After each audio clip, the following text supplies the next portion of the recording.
करभाजन ऋषि को जनकपुर के राजा जनक या निमि महाराज कहिए, उन्होंने बहुत सुंदर प्रश्न पूछा। क्या पूछा? बोले, करभाजन ऋषि आप ये बताइए कि किस युग में भगवान का कौन सा अवतार होता है और उस युग में भगवान के अवतार का नाम क्या होता है, भगवान के अवतार का रंग क्या होता है, और साथ साथ ये भी बता दीजिए कि उस भगवान को प्राप्त करने की विधि क्या है। प्रश्न इस प्रकार से है, कस्मिन् काले स भगवान किम वर्ण कीदृशो नृभिः नाम्नावान केन विधिना पूज्यते तादिहोच्यताम्। कस्मिन् काले स भगवान, भगवान किस काल में, किस युग में, किस रूप में अवतार लेते हैं, कृपया करके आप विस्तार से बताइए। तब करभाजन ऋषि कहने लगे कि सतयुग में जो भगवान होते हैं उस भगवान का रंग श्वेत वर्ण का होता है, सफेद रंग का होता है, और सतयुग के उस भगवान को प्राप्त करने की विधि ध्यान है।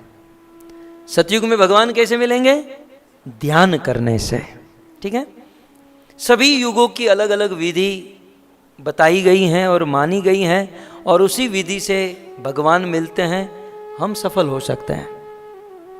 आगे वे कहते हैं, त्रेतायाम, त्रेता युग में भगवान का जो रंग है वो रक्त वर्ण है। त्रेता में भगवान लाल रंग के होते हैं, और त्रेता युग में भगवान को प्राप्त करने की विधि जो है वो है यज्ञ। कृते ध्यायतो विष्णु, सतयुग में ध्यान और त्रेता में यज्ञ के द्वारा।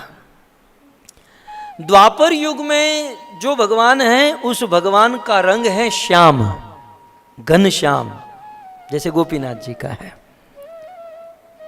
और द्वापर के भगवान को प्राप्त करने की विधि है द्वापरे परिचर्यायाम। बहुत बहुत धन पैसे खर्च करके उनकी पूजा करना, उनकी सेवा करना, परिचर्या, ये द्वापर युग की विधि है। अब एक बात तो समझनी होगी कि सतयुग में ध्यान, त्रेता में यज्ञ और द्वापर में परिचर्या। अब सतयुग का ध्यान यदि कोई द्वापर में करना चाहे तो क्या ये पॉसिबल है?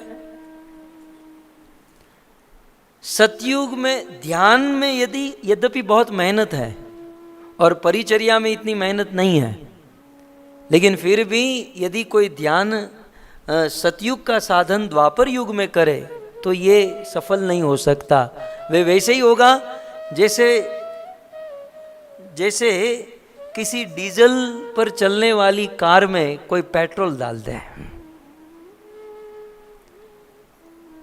गाड़ी का मालिक सोचे भाई पेट्रोल तो महंगा है, चलो चल जाएगा, लेकिन डीजल से चलने वाली कार डीजल से ही चलेगी, पेट्रोल से नहीं चलेगी।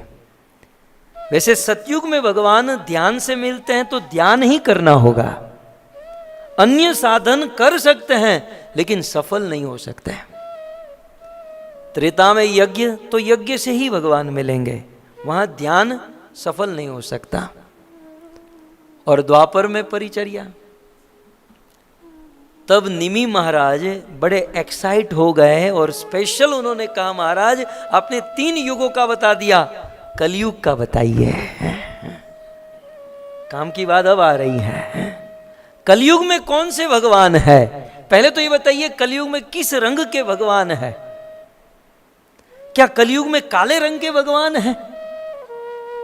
सब लोग अपना अपना मंतव्य देने लगे। तब करभाजन ऋषि ने कह दिया, कृष्ण वर्ण त्विषा अकृष्ण। कलयुग में जो भगवान है उस भगवान के शरीर का रंग अकृष्ण, कृष्ण माने काला, और अकृष्ण माने काला का ऑपोजिट क्या होता है? गोरा। कृष्ण वर्ण त्विषा, त्विषा माने शरीर का रंग, त्विषा माने अंग कांति, तो त्विषा अकृष्ण, कलयुग में जो भगवान है उनके शरीर का रंग अकृष्ण माने गौर वर्ण का, गोरा रंग है। और वो भगवान करते क्या है? कृष्ण वर्ण। कृष्ण वर्ण माने शब्द, कृष्ण के नाम का प्रचार या संकीर्तन करते हैं। बोले भगवान रामचंद्र का आयुध है धनुष, कृष्ण अपने हाथ में रखते हैं बांसुरी। कलयुग के भगवान क्या रखेंगे? तब भागवत में कुछ लोग कहते हैं ना कि ये चैतन्य महाप्रभु का वर्णन भागवत में कहाँ? यहां पर है जो आप सुन रहे हैं, श्रीमद् भागवत एकादश स्कंद 5वां अध्याय।